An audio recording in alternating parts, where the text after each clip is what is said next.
Hello and welcome to Socialism, the weekly Marxist analysis podcast from the Socialist Party. Listeners will remember last week's discussion with some of the young activists who were involved in the recent climate strike protests. Today, we're continuing on this theme. We could be on the verge of a global movement against climate change. But what type of movement do we need? What sort of politics and programme should it have? Who should lead it? Over to Sarah Rack. Okay, I'm here today with Chris Baugh, who is a member of the Socialist Party and also the PCS Assistant General Secretary, speaking to us today in a personal capacity. And Chris really has been at the forefront of developing in both the UK and globally a trade union and class-based approach to climate change. And that's what we're going to be discussing today, following on from last week's podcast episode, where we spoke to some of the campaigners who were involved in the protests around the youth strike that's happened recently and that's also coming up, another one. And we want to discuss today some of the political issues around climate change. So, hi Chris. Hi.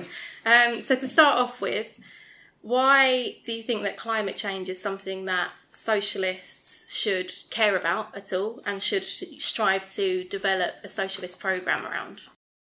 Well, I think the first and obvious point to make is that there's not much dispute about the science now. There's an overwhelming scientific consensus about the contribution of humanity, or should I be more precise, the impact of the Industrial Revolution for the last 300 odd years upon the Earth's climate, and it poses, I think, most rational people, unfortunately that doesn't extend to the White House, but most rational people on this planet would now accept both the contribution that humanity have made to climate change, but also the serious threat that it poses to the very existence of the planet. And you see it around issues of biodiversity, you see the competing battles and contests over access to water, and I think by any general assessment that we are now reaching a perilous point, what many scientists describe as a tipping point, and if we don't act decisively, then we are seriously posing a risk to the very existence of the planet.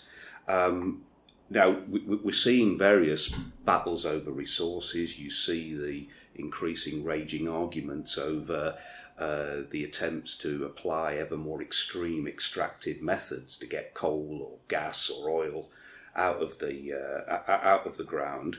And I think even the global powers, even the economic elites in the world, express tentatively in many of the international agreements, recognise the risk, but also recognise, for example, that it's going to provoke even greater waves of migration, both within and across national borders.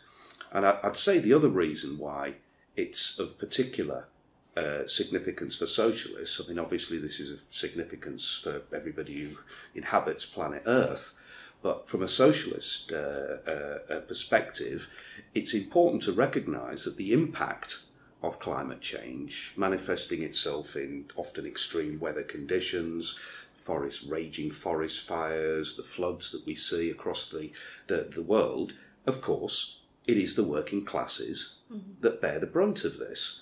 And it will be the working class in the UK and internationally, if we don't take the necessary action, who will be the first to suffer as a result of as a climate change. And you look up to specific examples would be Hurricane Katrina and Hurricane Sandy, where as a result of the massive floods, exposing as it did the terrible withering of public resource and emergency services in the United States, again as a conscious government policy decision, but it's largely poor Afro-American working class communities that are hit hardest. But you did, despite that, I suppose, you mentioned there that people from all ends of the political spectrum display some interest, some concern over this issue. It was one of the things mentioned on last week's podcast that one of the debates people were finding amongst those taking part in the youth strikes was, is this a political issue? And some people kind of putting forward the idea that climate change is an issue that transcends politics, really. So why do we as socialists not agree with that statement? Well, I think for a number of reasons. First, as socialists, we would take the view that all human activity is essentially political. And, the question of, it's no accident of history that the Industrial Revolution took place, that the energy sources it relied upon, coal, fossil fuel industries, that it's estimated since the dawn of the Industrial Revolution 1780 that about 90 companies in world history are responsible for 2/3 of greenhouse emissions. So it is very much a question of the economic system under which we live, the laws under which it operates, and as socialists we would recognise that of course there is this intrinsic battle between wealth and power, between on the one hand capital and the other hand the interests of workers. And whilst it is sometimes portrayed as a apolitical issue, that because of its impact potentially across all humanity and across the whole planet, that in some way that we should ignore the causes of the climate change. I would argue, and socialists I think would argue, that the sources of our economic crisis and the sources of the environmental crisis are of a common source, and that leads you to the conclusion that if we're serious about tackling climate change, then this reliance on market-based solutions is a mistake. That it was the market, described by Stern most famously as in history the biggest market failure ever, and yet many of the governments continue to rely on market biomass, untested carbon capture, a whole host of technical fixes that they would lead people to believe would be sufficient, when in fact climate change now poses the very question of, as the market is incapable and is in many ways an actual impediment to the pace and the scope of changes that we need to make to transition from effectively an economy reliant on energy sources from fossil fuels to a zero carbon economy, the market won't do it.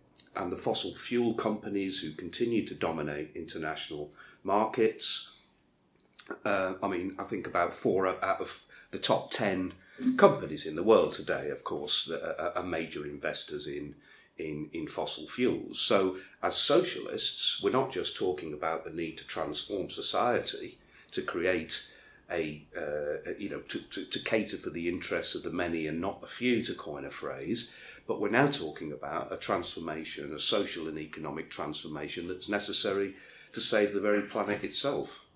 And you mentioned in your response to my first question, I think, about some of the international discussions between capitalist politicians that take place fairly regularly on this issue, actually.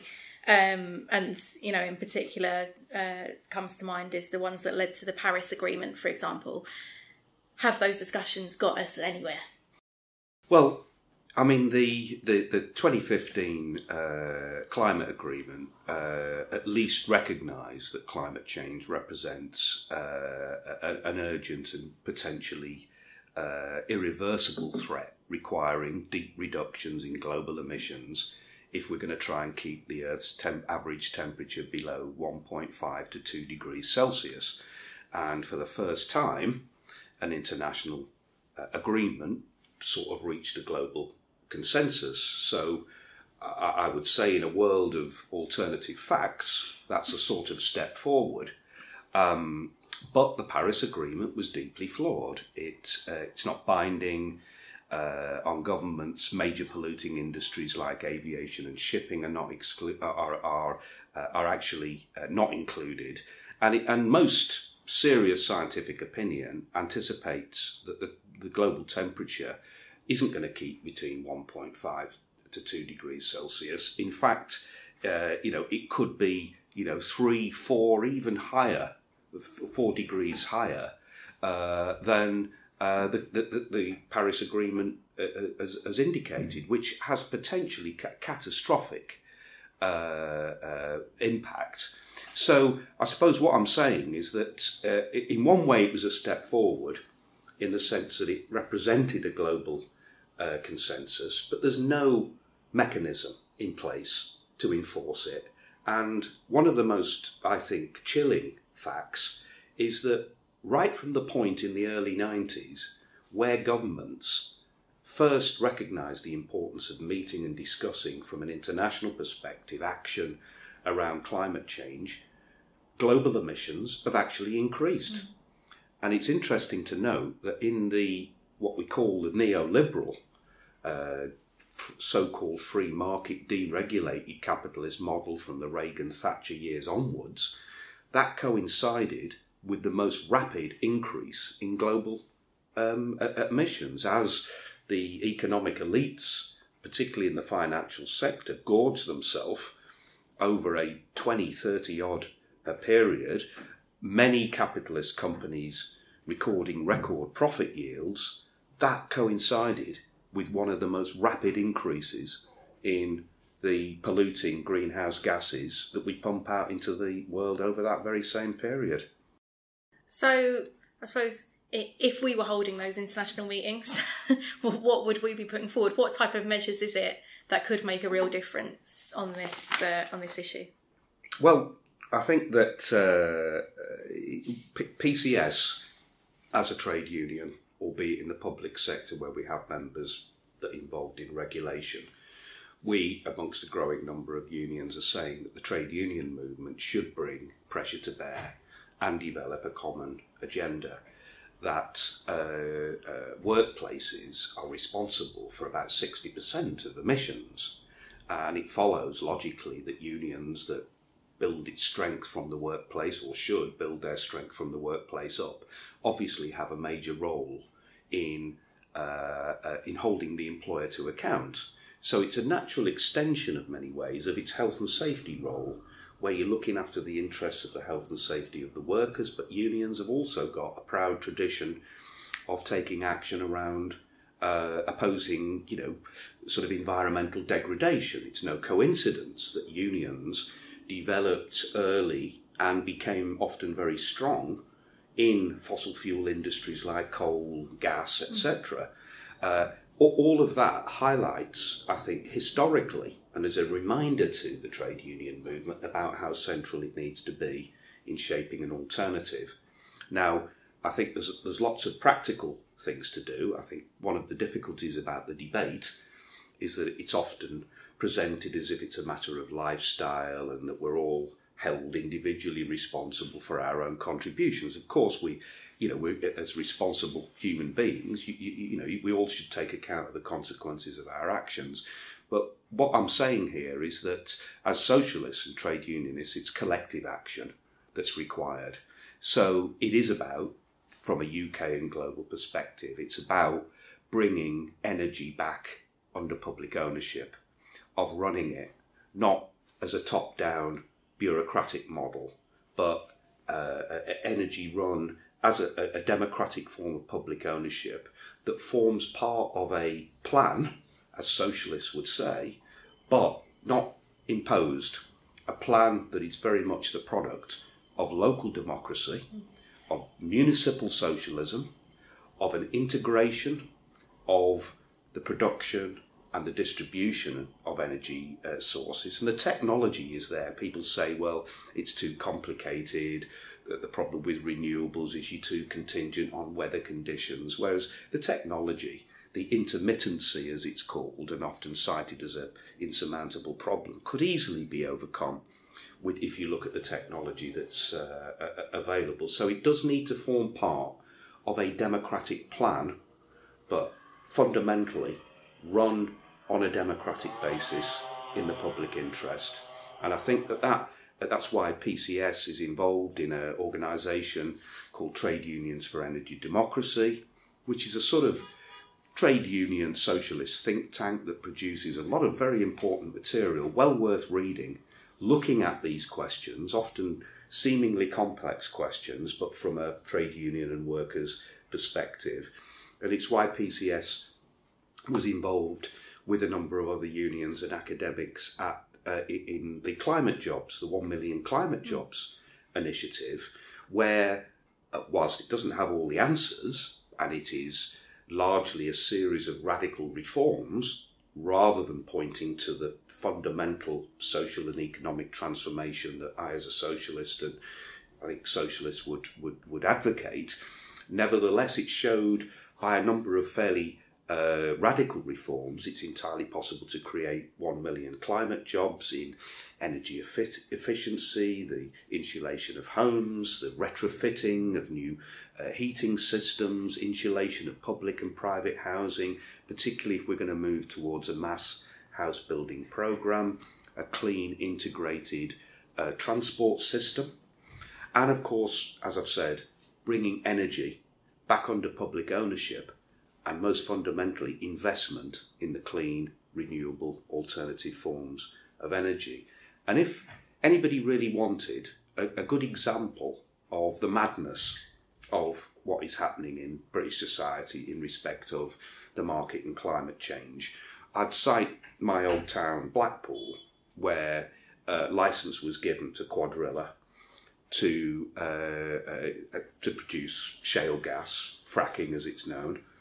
And there continues to be protests that I would urge all trade unionists and socialists to support the direct action taking place on the outskirts of Blackpool at Preston New Road.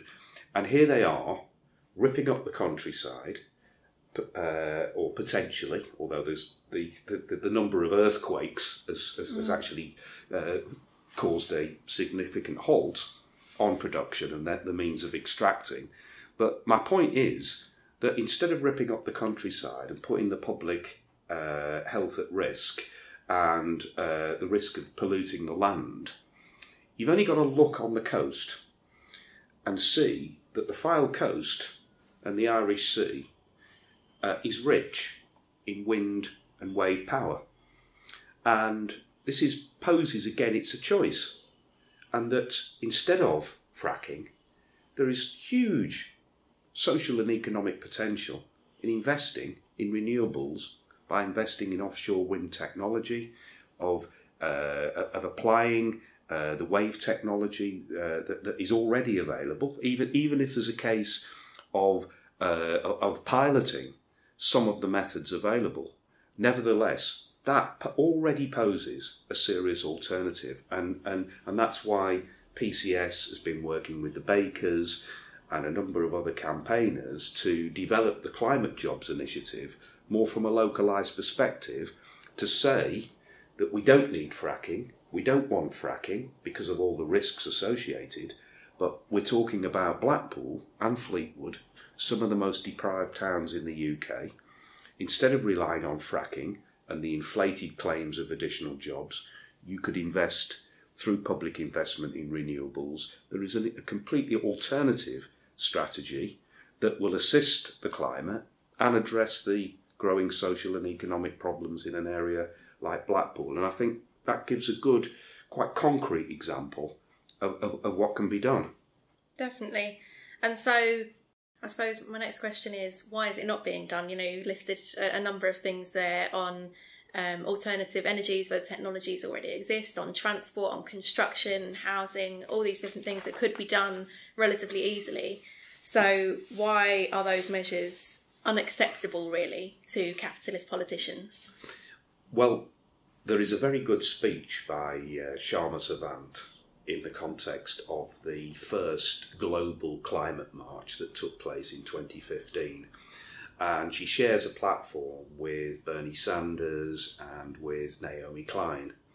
And it's it's still there, you can still see the speech, but she makes, I think, one of the most important points in answer to the question that you pose, that the reason is because of the domination of international markets by fossil fuel companies, that they have an interest in protecting their own companies their own production and the planet continuing to rely on fossil fuel extraction.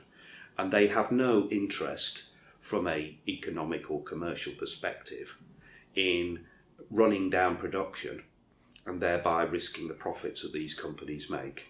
And it poses sharply, and she poses sharply in her contribution, that the market will not and does not have any intention of acting at the pace or on the scale that's necessary if we're going to radically reduce greenhouse emissions and invest in the economic transition that's needed. And it brings us back, if anything, it reinforces the need for a class perspective, for the working class to recognise that climate change, and the labour movement to recognise that climate change is not some optional extra, but it needs to be a very important part of socialist conception of the type of transformation that we need in order to create the socialist world to which we aspire. And so, I mean, you've mentioned that you see the role of trade unions as being central in this. You are a leading trade unionist yourself. And so what kind of role do you think that the unions can play in combating climate change? Well, you can see the contested arguments. The TUC, which, as we know, holds its congress annually, it's not renowned for the rigour of its debates or even holding debates often. But it's interesting that in the last 2 years, the two major debates at Congress have been around climate. In 2017, I think it's fair to say there was one of the most radical motions that was carried. It talked about public ownership of energy, it talked about legislation to create workplace environmental reps. It talked about supporting initiatives like climate jobs. It opposed the third runway because of the impact on our greenhouse gases. Very important step forward that was, interestingly, carried unanimously. The following year, there was a motion put forward by the GMB, seconded by Unison, but also supported by Unite and Prospect, which argued that energy policy should be determined exclusively by the unions that organise workers in the energy sector. Now, aside from defining in any rational and objective way what is a worker in the energy sector, does somebody providing the catering on an oil rig, are they an energy worker, for example? So it's a very difficult definition to apply, but they argued that they should be at the forefront of developing the energy policy. PCS, and I would say the majority of the smaller unions, strongly disagreed. The FBU, of course,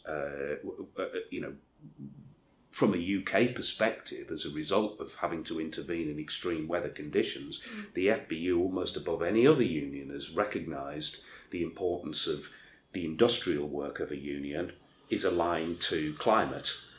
And all of the smaller unions objected. We didn't have the numbers, but I think we won the debate. And this is part and parcel of the debate and the battle that needs to take place in the trade union movement. We need to engage with all workers. We need to talk to workers in the gas industry and all of the fossil fuel energy intensive industries, because the real threat to their conditions of employment are not environmentalists calling on it for a transition, but are the bosses and the governments that have successfully and over successive years undermine their pay, jobs and conditions, and it is market conditions that pose the real threat to the futures of workers in those sectors. You've only got to look at the scale of job loss in the oil industry in Aberdeen. That's down to variations, the fall in the price of oil and various other economic factors, not because of environmentalists or people reminding the world that we've got to take decisive action. So there's a broader struggle of all unions to be engaged and having a voice in shaping what is described as a just transition, a term that gets bandied around, but it's been a bit of it's not been sufficiently defined, and the lack of definition has sometimes been exploited by those who have a vested interest in the status quo, and it's sometimes given it a more radical veneer than it actually has. And I think it's for the trade union movement, the workers in those sectors and across all industries affected to some degree by climate change, with the knowledge, the expertise, the union power, and to use that collectively to argue for an alternative, both in their own sectors, but part of the sort of social and economic change that socialists, I think, would advocate in contrast, not just to climate change, but the growing disparities in wealth and the sort of the scale of the global economic crisis that we're faced with.